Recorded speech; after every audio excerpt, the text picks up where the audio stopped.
Welcome to the podcast. My name is Father Bill W. I'm an Episcopal or Anglican priest living here in Austin, Texas. And purpose of these podcasts is to go deeper into the history, psychology, and spirituality of our 12-step program. So we're glad that you're joining us, and I hope these podcasts have been meaningful and helpful to you. If they have been, please drop me a note. You can reach me at twowayprayer@gmail.com. And we are doing a series now on Carl Jung and Alcoholics Anonymous. And the author of this book by that same title is joining us. His name is Dr. Ian McCabe, lives in Dublin, Ireland, and is presently coming to us from somewhere in Portugal. So we're delighted to have him. Just to give a quick review before we get started, kind of put this episode into some context. And so what we've done in previous episodes is we looked at the first step, and we saw that the ego had kind of hit a wall, found itself in need of help, but that help had to come from a source outside of itself. And that's what led to, or leads to, step 2, where it turns to this new source. Doesn't understand it, has very little experience probably with it, but it's open, willing to find help from it. And in 3, it makes a decision to connect to that source. Now, in this episode, Ian, we want you to help us explore steps 4 through 9, but do so from a Jungian perspective. And I'm titling this episode The Great Cleanup, meaning that this is the correction phase that the ego now enters into with at least some degree of willingness, so that its relationship with this self is now put on a new basis. You see, so we start with step 4, made a searching and fearless moral inventory of ourselves. And you say in your book, in Jungian terms, step 4 is comparable to confronting the shadow. Now, remind us of what the shadow represents and how this all relates to step 4. And welcome. Thank you very much indeed. Just to recap again on what the ego is, I thought of a simplistic way of explaining it because it can seem quite daunting because people use it in many ways. Now, I'm in my kitchen, so I have a prop today. I have an egg.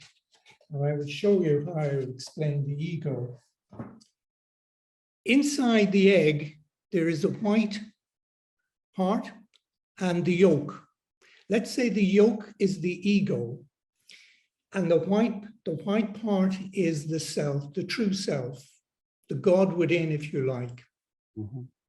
So the white part sends the ego out into the world to make its way, to get an education, to find a partner, get an occupation. But then it expects in midlife that the ego will deflate somewhat and allow the white part, the self, the God within, to take over. But what may happen is the ego, the yolk, the yellow part becomes so big, it wants to stay there and wants to take control of the whole egg. Consequently, the egg may crack. And I love that term because when we're talking about a person who's mentally ill, we say they're a bit cracked. Or we also use the term they're unbalanced, because the balance between the ego and the self has to be in harmony. But when the ego becomes too big and it thinks, I'm king of the castle, I've been sent out here as the emissary by the king, which is the white part, the God, but I'm really the king. And then it becomes unbalanced. And in terminologies that we have for mental illness, we say they're unbalanced, they're ill at ease, uneased, diseased, and certainly in terms of the egg, cracked. So part of the ego, it's out there in the world, you could call it the executive function. It carries out the main functions on behalf of the self. It has a shadow. In other words, the parts of itself that it can't accept. It cannot accept, for example, it's not perfect. Can't accept that it's not good in every direction. It can't accept that maybe it has lustful thoughts, even though it may be happily married. So all of these is suppressed and suppressed in the shadow. Now, there are some good points that are suppressed in the shadow, so that some people may be too humble and they suppress it. But so when the shadow is confronted by consciousness, it then realizes that it has its imperfections. The best example of the shadow is that when a person points a finger at one person, they actually point 3 fingers back at themselves. So we see our faults better in other people. And hence, but anything that is suppressed too much will rear its ugly head in some way. So Carl Jung says that the first act of any thorough psychological process is for consciousness to confront the shadow. So consciously confronting the shadow is the first part of the individuation process, but in AA terms, confronting the shadow through writing out the fourth step is the first step in confronting the shadow and accepting our mistakes and errors and sins in the past. And writing is very important, because then we have a written record. So if the next morning we wake up and said, oh, I'm not really that bad, we can look at our written record and say, actually, we have now to accept our shadow aspects, that we're not perfect. And in the acceptance, it dilutes some of the fear we have of it, because when we reject it, we empower it, we hide it, and our secrets will make us sick. And the obvious example of someone who suppressed their secrets is Macbeth in Shakespeare's play and at the Feast of Banquo, where he has a psychotic break. So it's very important in analysis, psychoanalysis, and in the 12-step program for the awakening, that we accept the shadow parts of ourselves, that we're not perfect, that we are imperfect, and we can try and smooth them down a bit, but they may never leave us. And maybe that's a good reason to keep us coming back to the meetings. So that's how I would describe the shadow, and also the projection, that we project our shadow onto other people. For example, if we're very mean, we will say, oh, that person's really, really mean. And of course, there is resistance within the ego to accept that we are not perfect beings. Yeah, I always thought happiness was finding someone to blame it on. And the line of the book is a spiritual axiom. I got it twisted. It's a spiritual axiom that anytime I'm disturbed, there's something wrong with the people around me. Okay. And that lasted for a long time. And then you come into the program, and what do they say? You have to take your own inventory. Right. A lot of us, myself included, I got pretty good at taking other people's inventory, but I was terrible at taking my own. And that's the shadow part that we're talking about here. I'm not aware of it. It's unconscious. And in this process, it's going to start bubbling up to consciousness. And so, you know, I think it's fairly common that I feel like I'm going crazier in my early times in the program. You know, I'm coming apart. I'm cracking up, like, go back to your egg analogy. You know? But that's actually a good thing. And one of the things that was very helpful for me, and you know, there's some great benefits to having the steps in order, but there's some difficulties with it as well. And I had a sponsor who was very helpful. He said, ask God to show you the things that you need to be aware of. And Yes. that was very helpful. It's like a lot of people, when they're approaching step 4, they approach it like they're doing an analysis of themselves. But it's really not about that. I mean, the 3 columns, no one's quite sure where exactly that came from. But you know what you really want to get to is the stuff you don't want to look at. I mean, that's the material. It's not as difficult as people think. It's just facing the shame and the guilt. They ask, what's the stuff you write about? The stuff you don't want to write about. Right, right. And Jung writes that if we can see and accept the lowly side of our natures, then this acceptance of ourselves may help us to learn to understand and to love our fellow man, and I presume women, maybe a little less hypocritical and a little more tolerance towards ourselves can help us to respect our neighbors. I'm thinking in terms of how much we love gossip and how much we love to condemn people and point the finger, because it takes that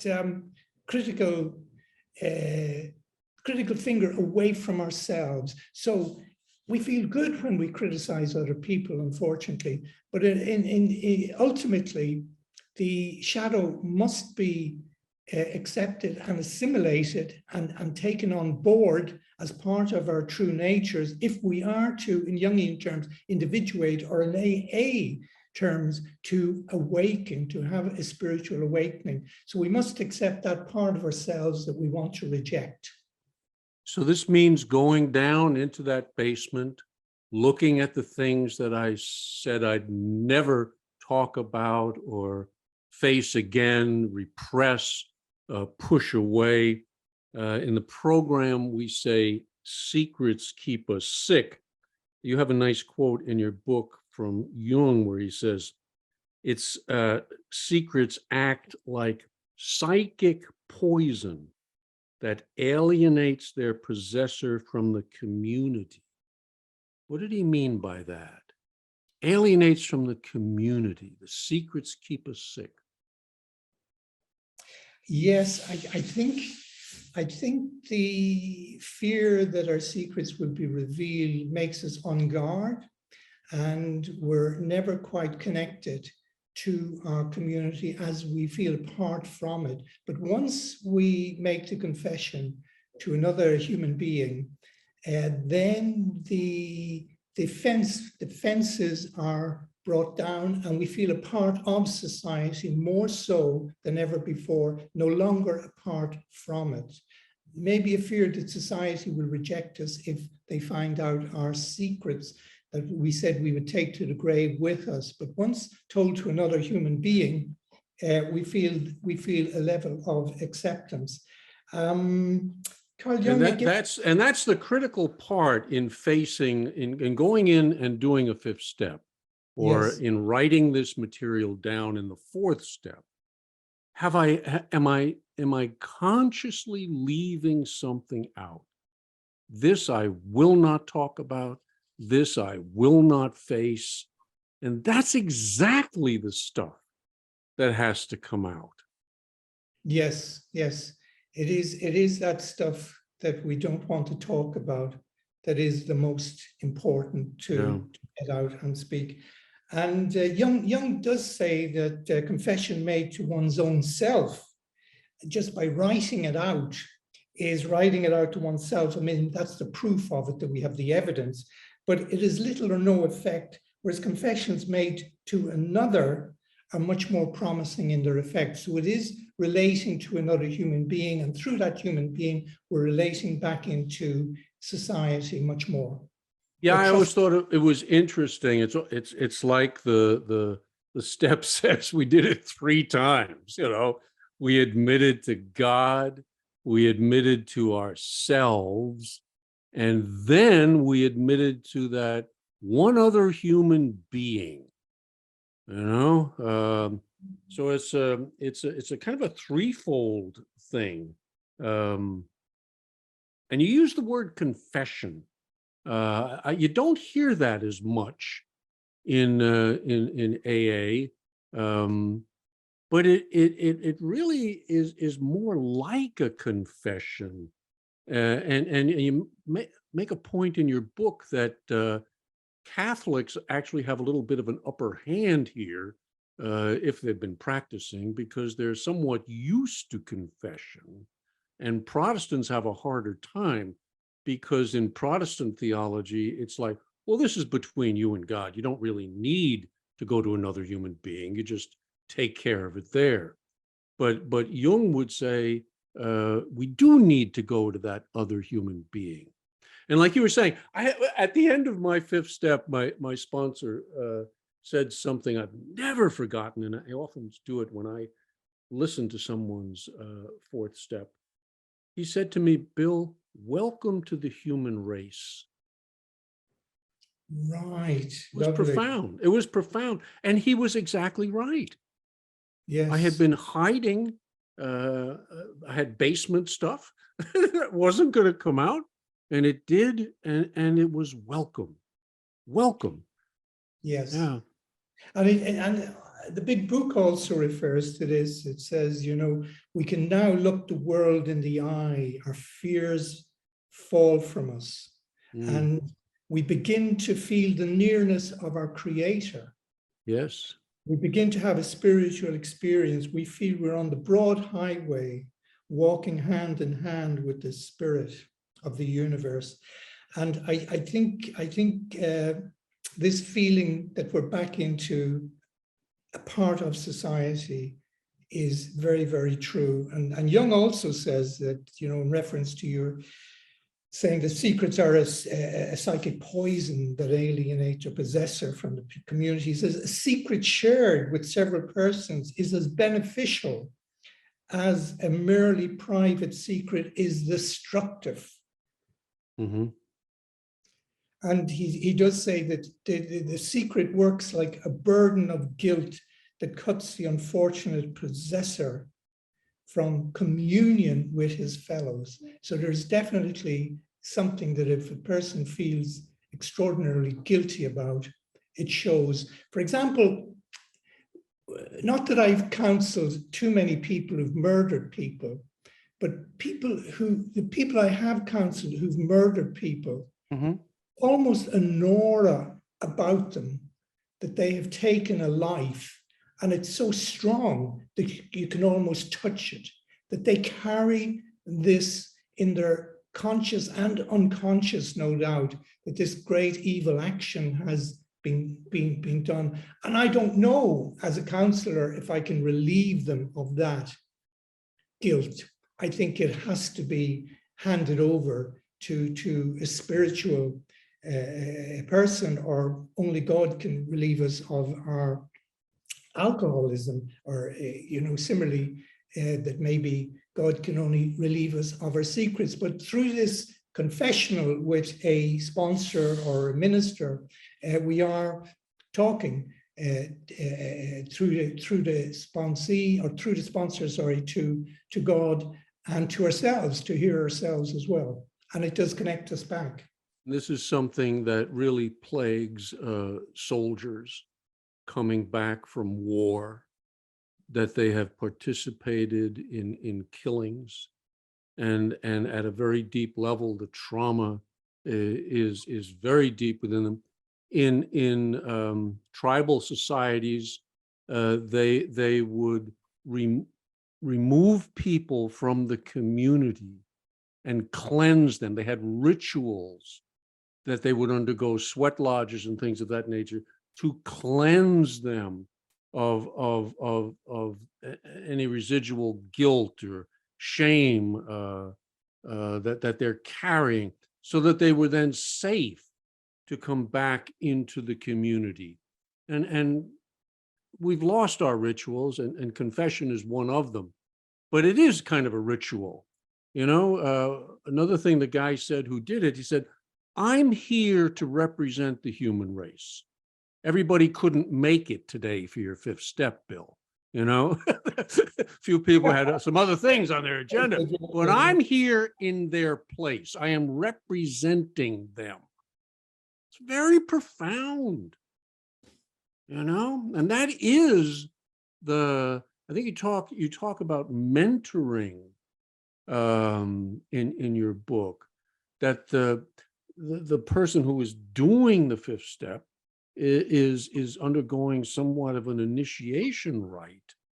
The person who is hearing the fifth step is not there to give great wisdom. It's there to listen, to be present, to accept. I'm here to accept you, no matter what you've done. It's unconditional acceptance that one is experiencing in the fifth step. And then that prepares you. This was an important point that you make in your book. It prepares you to then bring that kind of an attitude to your work with other people. I don't hear that as much in the program. And that's an important point that you're making there, that it's preparing you to do fifth steps yourself, Yeah. Be more compassionate. And perhaps that's why they say we will not regret the past, nor wish to close the door on it, simply because by remembering our past, we can be compassionate when talking with fellow alcoholics who want to talk to us about their guilts, and we realize we're not that different. In fact, I hear from many people that when they're doing a fifth step, that their sponsor says something, oh, I did much worse than that. Here's what I did. And they feel relieved that they're human, that other people have done similar actions. Yeah, just as long as the sponsor doesn't try to one-up them. Right. I do see some of that going on, let the person relieve him or herself of the burden, and don't you become, the show. That's important as well. I think you're right about Catholics. I think Catholics are used to confessions, and so it's more easy for them because of the habit of having been in confession, maybe when they were children even. Right. Or Protestants who don't have as much experience, but I'm not so sure how realistic that is in reality. I think you don't have to be Catholic to do a good fourth step. No, and some of us have had. I had some negative experiences in confession as well. When I was a kid, I was. I think we talked once before about masturbation, and I was certainly into that, and I was very ashamed of going to my local church to confess it. So I went down to a neighboring church, and because the priest knew me where I was, so I get down to this neighboring church, and the priest somehow knew that I was coming from another parish. And he said, now, and so I confess, and then he's yelling at me. And he said, now, don't you kids from Holy Trinity be coming down here to Blessed Sacrament, And I just crawled out of that confessional. His compassion wasn't showing that day. And it's interesting that you mentioned masturbation, because as we discussed previously, 95% of men masturbate or have masturbated, and the other 5% are liars. And that can be in the shadow. And imagine if one were a Protestant and not confessing that, and actually when one looks back on it, there is no need to confess it. But anyway, in our days, there was a need to confess it. Nowadays, I just say to young men, haven't heard of anybody dying from it. Keep trying and let me know if you die or you're near death. But just carry on and let's see how you get on with it. I play it down a lot, but what we have, well, if that's put into the shadow that's it's a dreadful evil thing, and I'm the only one in the world who's masturbating, then it seeds in the shadow and may come up in some other way and alien. Exactly. I feel so sorry for a young person, let's say they're gay, for example, 13 or 14, and they have this dreadful secret and they're keeping away from the friends and society. And it is society inflicting their own morals upon individuals. And we now see that some of those morals are unjustly placed on children, especially. But whatever, rightly or wrongly, anything that's kept in the shadow will emerge to bite one at some stage. Mm-hmm. Yeah, yeah. And like you say, and there's gold in the shadow as well. It's not all negative. There is. It's that there's and alcoholics and addicts, we're just terrible at this. We don't we have a very poor self-image so frequently, and we fail to see the beauty and the talent that resides in us as well. And that needs to come out. Yes. Every bit as much as the negative needs to come out. Absolutely. And just on the final point on that, that he does say that to cherish, and he uses the word cherish secrets and hold back emotion, is a psychic wilderness that we go into, for which nature finally visits us with sickness. So some of the sicknesses that may appear, particularly stress, upset stomach, and physical illnesses, may be related to repression, suppression, depression in particular. And Jung believes that the only way to avoid the sickness is through the reconciliation between the ego and the shadow and the true self. And that follows a successful confession. So the shadow is part of the ego, and it reconciles with the true self and says, take me, all of me, as I am. I will try and perform better in the future. But these are my instincts, these are my sins. Help me to become a better person. I love the idea of Freemasonry, as I mentioned, that the rough stone is smoothed down. So the stone doesn't go away, it's just smoothed down. And we learn to accept that we're not perfect. Right. Speaking of perfection, now let's move on to step 6 and 7 and maybe try to clear up some of that perfectionistic thing, because I don't think that's what these steps are about. But 6, we're entirely ready to have God remove all these defects of character. And you say this step gradually introduces the recovering person to their true self, opens them up to their innermost feelings that may have been suppressed for years, feelings of both joy and anger. Can you elaborate a little bit on that?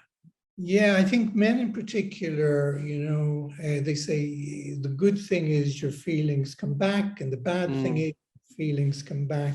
But men in particular can get in touch with anger very easily. You say, what's your feeling? How do you feel? Angry. Angry. Yeah. They have difficulty having a broad range of feelings. But Jung believed that with women and men, their feelings, their alcoholics, their feelings begin to come back. And this may be difficult for some macho men to take on board, but he believed that the suppressed feelings in the male psyche can awaken the feminine, the more gentle side of the man, the softer side. And we see this particularly in the individuation process with grandfathers with their children, and some grandfathers begin to look almost like their partners, their wives, longer hair or the gentleness. And similarly, the suppressed thinking function of the female surfaces through her masculine side. That's called the animus. So in the man, the anima is the feminine side, the softer side comes out in the feelings, and in the woman, the stronger, more logical side of her character, the animus, becomes more dominant. So we may see a woman who has come into AA in her 30s or 40s, then moving into an executive function in the job, wearing trousers, being quite integrated, but being much more productive because she's true to herself. She hasn't suppressed her masculine thinking logos. And the man becomes more creative, more in touch with his feelings through his feminine side. Now, if that doesn't happen, it can come out in a very disastrous way. For example, Jung cites the case of a professor who is not in touch with his feelings, but suppresses them, but sees the red-headed, and he does say red-headed barmaid of 22 or 23, and he becomes infatuated with her. And that is that he projects his feminine feelings onto a young woman. And of course, it leads to disaster generally in his professional and personal life, particularly if he's married. We've made some progress, and you know, I don't know. I mean, certainly in the Victorian age, this may have been maybe more true than it is today, because it isn't necessarily gender-based. Some women may be very strong masculine elements who need to develop the feminine side. So it's not completely based on gender. Would you agree with that today? Today, more so. Absolutely, absolutely. More so than in Jung's time, when you know, women couldn't get jobs in business and had to stay at home. And also, we have to take into account the people who are gay. And it may be said, well, I already have a feminine side or a masculine side, but equally, it applies equally to gay people as it does to male and female.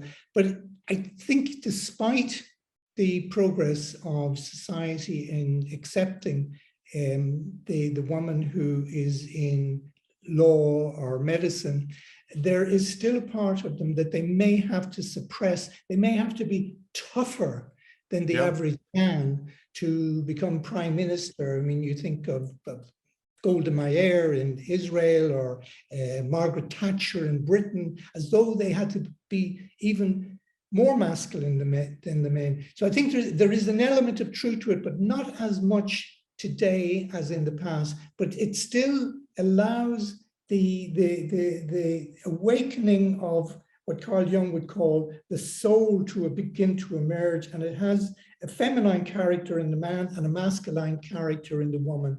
But it allows the feelings allows the emergence of the true self of the soul. And I use these words interchangeably: the self, the soul, the God within, whatever will work. But certainly the feelings are the route to awakening the spiritual in the person.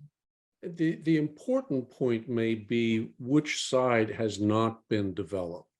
Correct. And Correct. Needs to be developed, because ideally there is a balance of masculine and feminine elements, feeling and action. I'm not sure of the right word on the masculine side. You're quite right. You're getting there quite nicely, because this is what's called the inferior function.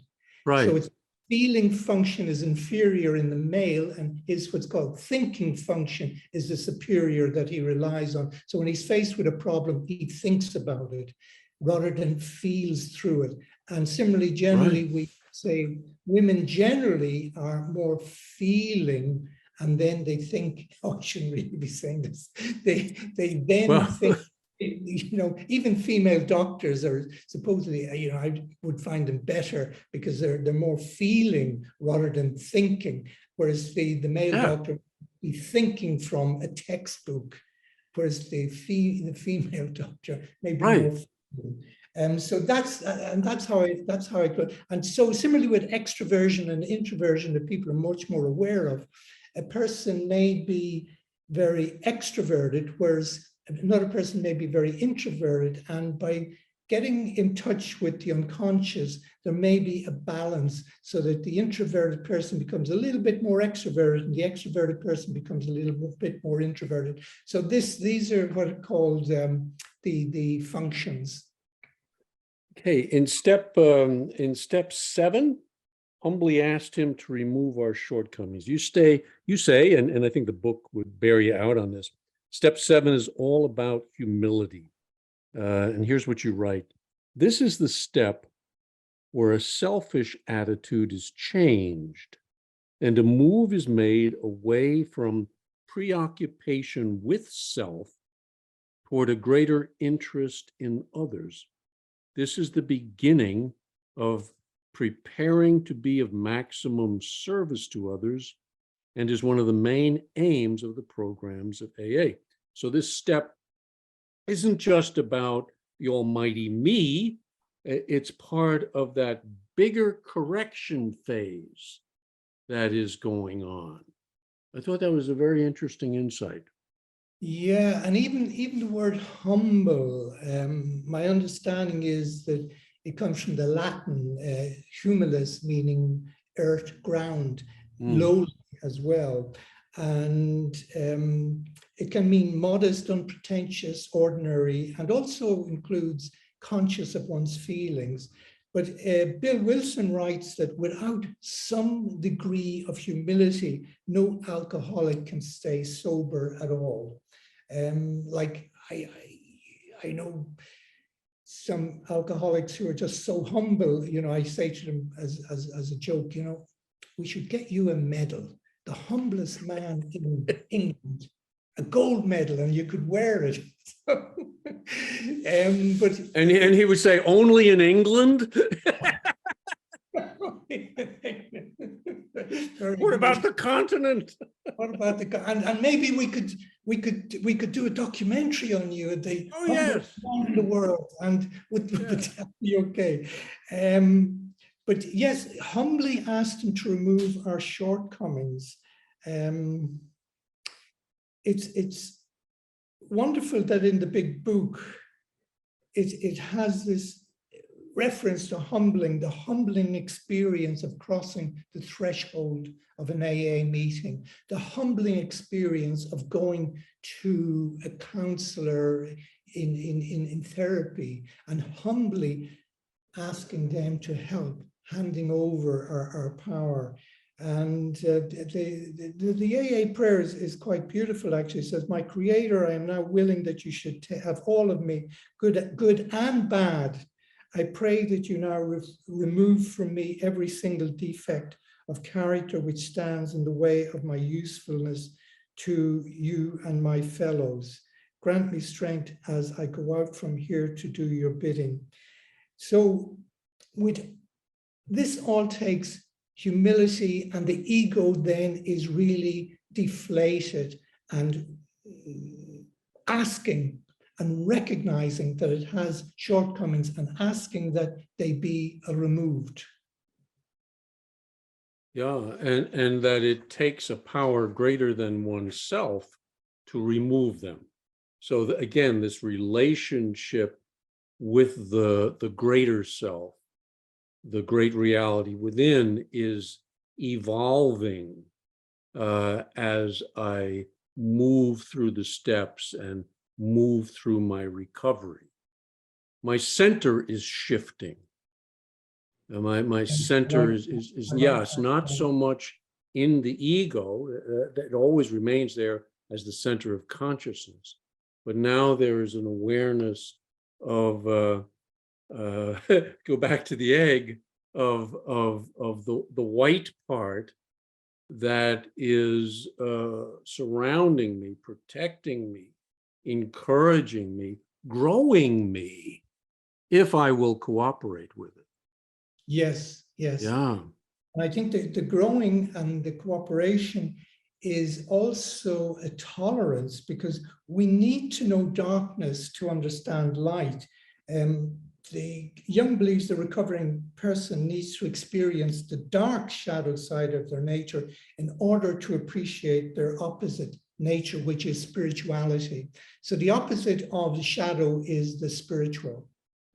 And we need to experience the dark side and recognize it and accept it. And then we can accept our good side, which is the spirituality. And to recognize that I carry both within me. Yes, yes. It's not that now I have become pure light. you Yes. know, God help us from that. And Jung has an expression, the tension of the opposites. Carrying the tension of the opposites. But he says, without the experience of the opposites, there is no experience of wholeness. And he writes, strangely, he writes, we believe for this reason, Christianity rightly insists on sinfulness and original sin. I used to be very critical of original sin. How dare you put that on the baby, and maybe even on our 7th year going to confession to confess sins. But really he's saying this is maybe a training to recognize our sinful so-called instinct nature that we may have, and that we have to accept this and experience it in order to get us whole. And by whole, he would mean unification of the conscious and the unconscious. And that would be the definition almost of individuation and awakening, that there is a link between the conscious and the unconscious. So that in AA terms and the promises, we intuitively know how to handle situations that used to baffle us, because we can draw on the godly knowledge we have. Similarly, in individuation, that our conscious communicates with our unconscious through recognizing the dreams and active imagination and various other processes. So now we walk both consciously and unconsciously, and they're connected, and we feel wholeness, we feel integrated, rather than split off with the ego split off from the consciousness. We're now integrated, and this would be the definition of the spiritual awakening and also of individuation from a Jungian perspective. Right. I'm aware. I did active imagination work with some of my shadow parts. And I remember many years ago, I got in touch with a shadow part, which was a control freak. All right. I am a recovering control freak. All right. I want to be in charge. And I traced it back to, I'm a 6 or 7 year old kid living in a dysfunctional family with an alcoholic and a bunch of crazy people, and for God's sake, somebody had to be in charge. And so it fell to me, and so this assuming control runs really, really deep, and when I started working with this part of me, I found it helpful to give them funny names. My shadow parts, I give them funny names. So this part was Atlas. All right, because I'm going to carry the world on my shoulder. I'm 6 or 7 years old, but I got the weight of the world on me. And I know when this feeling kind of comes up out of the basement and starts to assert itself. You know what I mean? And so I started to dialogue with it in my two-way prayer, just like sometimes I go to Jesus and Jesus said, well, don't talk to me, go talk to the shadow, because that's where your problem is, So I would dialogue with the shadow, get to know this part, let him speak to me. And it was very helpful because it's to deny it is to push it down, and then it gets more powerful. But to bring it up out of the basement and to begin writing to it and allow it to speak back to me, that I think is the balance that Jung is looking for. It's not going to go away, but both are going to be changed in the process. Is that about right, would you say? I like that very much. And Jung himself had alternative characters, Philemon, in his Red Book, and he meets various characters. And it's interesting that, a vagrant, a thief that he meets, that he recognizes they're all part of his own character. But I think in identifying our nature being control freak, and I cannot help but think many parents would agree with you. Having at Christmas dinner yesterday, I have to remind myself my daughter is now 40 years of age, no longer 4 years of age. So hold back as a parent. We're well trained to be control freaks once we become parents, and and we It have can to be helpful if you're conscious of it. don't walk on the railway line, for example. But when they're 40, you go, probably not a good idea. But and that would be a good example of. Again, I talk about the rough stone, that we smooth it down and we let go of it. But certainly, I would like to comment on using it in two-way prayer. I think any involvement with two-way prayer is very, very powerful, because it does involve active imagination in writing to God and being open to listen to a reply. And in fact, having worked psychologically as a psychoanalyst for over 30 years now with the 12-step program, I would say the two-way prayer is the most powerful 12-step methodology, if it is a 12-step program, that I've encountered, and highly recommended. But the control freakishness in all of us is something that's there, and it's a good starting point for shadow material. That I could give lots of examples, but I won't go on. But I think everybody has a control freak element that's good and bad. And that's a good example of good and bad, because it can be helpful sometimes in positions of authority, especially with children, but bad if we try and apply it to our spouse, our partners, and our co-workers, etc. Yeah, that's a good example. Yeah, and if it's driving me, so in other words, the unconscious takes over my life, that's when I get into trouble. But to recognize it and to find out that it has a gift, and that's what I'm hearing you say, to be a controller is not necessarily a bad thing, if it's drivenness. And that's how I know it's coming from the unconscious, that the unconscious is more powerful than my conscious mind, or at least it feels that way. And so I need to engage it and let it say its piece. But it has a gift. The shadow has a gift. Would you agree with that? Yeah. Yes, and I think also, Jung would say the shadow could be our neurosis, if you like, can be the jewel, because it brings us into investigating.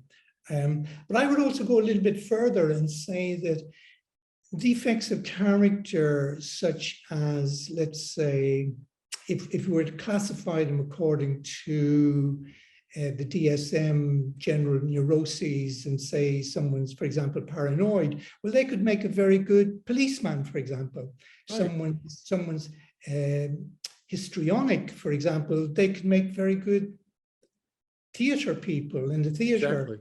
Exactly. So all of these so-called defects of character may have a side that can be helpful, and possibly it was brought into us. For example, miserliness was necessary in early stages of our development. And certainly what you talked about, being a control freak in a chaotic household, was possibly necessary for survival, because you were the only one who might be able to bring consistent order to a chaotic household. So it was perfect training for me to run a treatment center, with 150 alcoholic staff and 2,500 alcoholic and addict clients.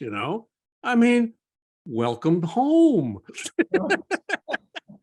And no doubt that's why you were attracted to. That's why. That's right. Familiar comes from family. Yes, indeed. And I'd say you put it to good use there, because the person with alcoholic personality does need firm borders, especially in the early stages. So I'm sure you put it to good, gentle use. I do want, before we leave 6 and 7, I do want to make a point about perfection, because 6 and 7 get Well, two things. One is Wilson said he put the four absolutes Yes, into steps 6 and 7. right. And but the absolutes get a bad rap in AA. And I try to address that it's not that I'm going to become perfect or absolutely honest, pure, unselfish, loving. That's not going to happen, but I aim towards it. I aim towards it. I aim towards the self, recognizing that the ego is going to fall short. All right. And the self is not going to come down heavy on it. Well, you lousy, no good son of a whatever. It's going to be pulling me towards something better, always towards something better. And there's an element of that in the self with a capital S, right? Yeah, and I agree that the four principles, absolutes of the Oxford group, maybe you shouldn't call them absolutes, but principles might, I know they call them absolutes, but principles might be better. Yeah, standards, they also call them the four standards. I feel it's unfortunate, and it may come from the fact that, the Oxford group asked Bill to go elsewhere because he was taking too much time working with alcoholics for the Oxford group to tolerate, and some pastor took him in and told him, really, leave us, go away, go back to the Bowery. But I honestly believe that the four absolutes, love, honesty, unselfishness, and purity, right, are part of the work of the 12 steps. So as soon as a person comes in and is doing the first step, they look around and they see these people who are quite happy and kind and generous, and they think they're loving. They're talking about being honest. They're talking about being unselfish, even though sometimes there's a mistake. People say it's a selfish program when in fact it's a selfish program.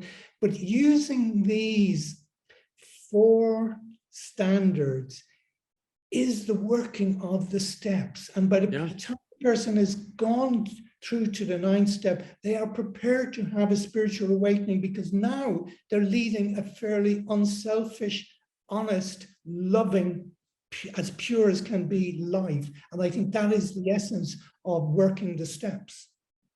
Exactly. I'm so glad to hear you say that, because I take a lot of flack for that. But I think it's important. We don't have a problem with rigorous honesty, but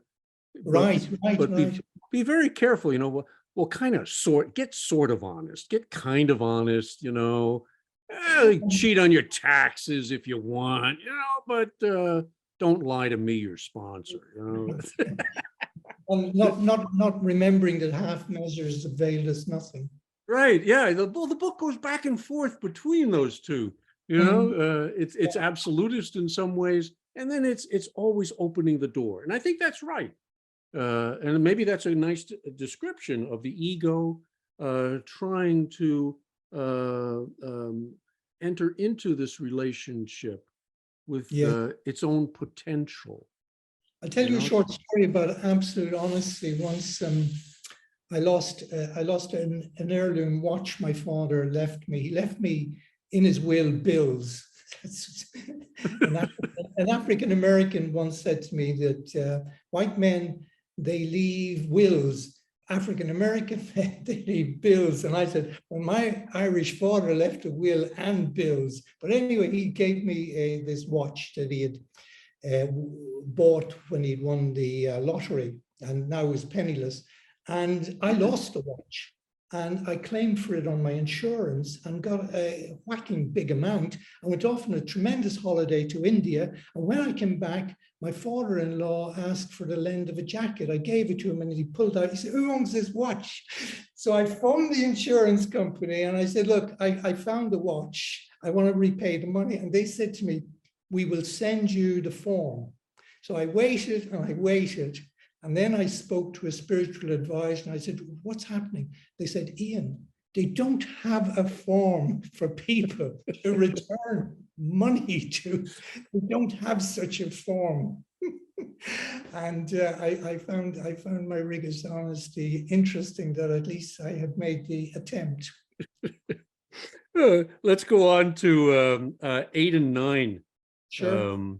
Making amends. I have an important quote from Jung I want to read. He says, a general and merely academic insight into one's mistakes is ineffectual, for then the mistakes are not really seen at all, only the idea of them. But they show up acutely when a human relationship brings them to the fore, and when they are noticed by the other person as well as by oneself. Then and only then can they really be felt and their true nature recognized. Similarly, confessions made to one's secret self generally have little or no effects, whereas confessions made to another are much more promising. Right. And I So we think must take this out into the world. yes. And I think also we're reminded that truly spiritual people do seek the opinion of others. But I also think that Jung is seeing confession in two parts, not just the need to confess, but the need to be forgiven and reconciled, and also the need to make restitution as best one can. And this might not go down well with some people who think just by merely confessing, that's the end of it. No, that's why I suppose the Catholic Church have to get absolution, that you too are supposed to make some sort of restitution, and usually this is in the penance that is given to one. But yeah, so Jung does comment that restitution is necessary, and not just talking to oneself and the wind, but to talk to another person as well. I think it was interesting that Dr. Bob, and when he and Bill were living together in Akron there, and he went off on his last drunk.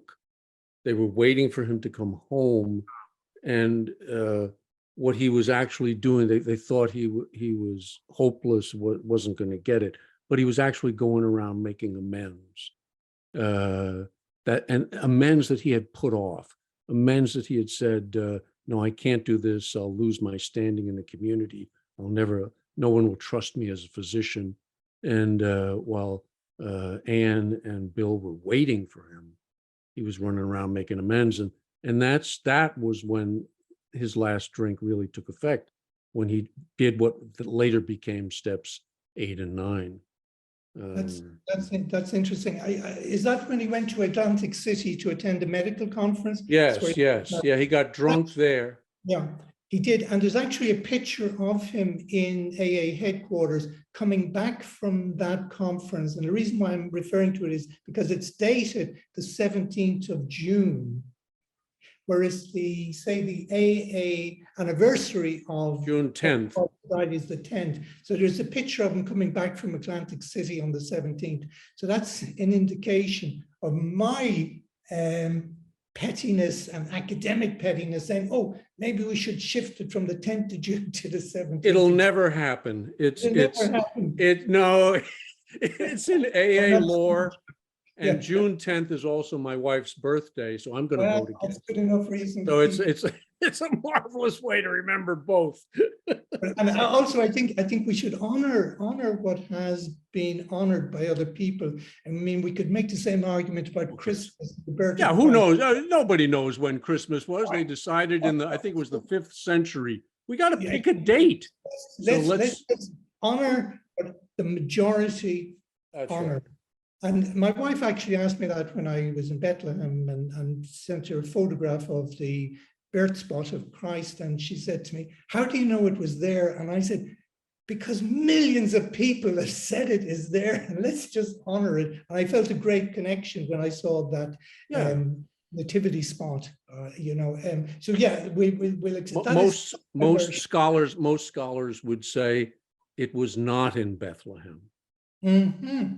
That most first century Christian scholars would say Nazareth. Jesus was born likely in Nazareth. Right. But the tradition says this, so honor the tradition. Right. I agree with that fully. So In that, yeah. There's an energy in that, yeah. There is, and a reality in that. Yes.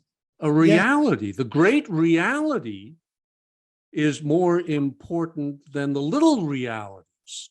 Yes. You know, some people say when you go to seminary, you lose your faith. Well, you lose a childish faith. Right. But hopefully you gain a broader and deeper faith. I mean, I kind of stayed out of the church for 20 years when I got sober. And it was only, and I'll tell you that the history really kind of turned me on to this, Ian, because one of the Oxford group labels was a first century Christian fellowship. And so I started studying first century Christian scholars. What was really going on back in that first century? You know, what was the matrix there that Jesus was born into? And boy, that just started opening things up for me, just as much as Jung started opening things up for me to start understanding this stuff psychologically. So I've kind of taken the two together. I see the similarity between the first Christian Gnostic meetings of communicating directly with God and the AA meetings, that they're independent and respectful. And I see this great connection between the Gnosticism and the 12-step movement. That's right. An experience, have an experience, and not and a practice to live it, not to just be able to regurgitate it back and say the words. So that's Jung's. To me, that was Jung's thing. Do you believe in God? Believe? No, I know. So I think if you're doing the steps, you're going to know God. Very little to do with belief. Very different. So the great cleanup, 4 through 9, get our act together, straighten out what we can, and then we move. So that's the correction phase, and then we move into 10, 11, and 12, which is the direction phase, where God is going to guide us. We will intuitively know. Our thoughts will be placed onto a higher plane. So this relationship with the greater self really comes to fruition. It's not just maintenance, it's really growth. And we will get into that in the next episode. So Ian, thank you again for enlightening us on some of this material. I think it was really helpful. And I will look forward to seeing you next time. Thank you guys for joining, and hope it was helpful. Love to hear from you. Drop us a line, twowayprayer@gmail.com. So God bless, and keep coming back.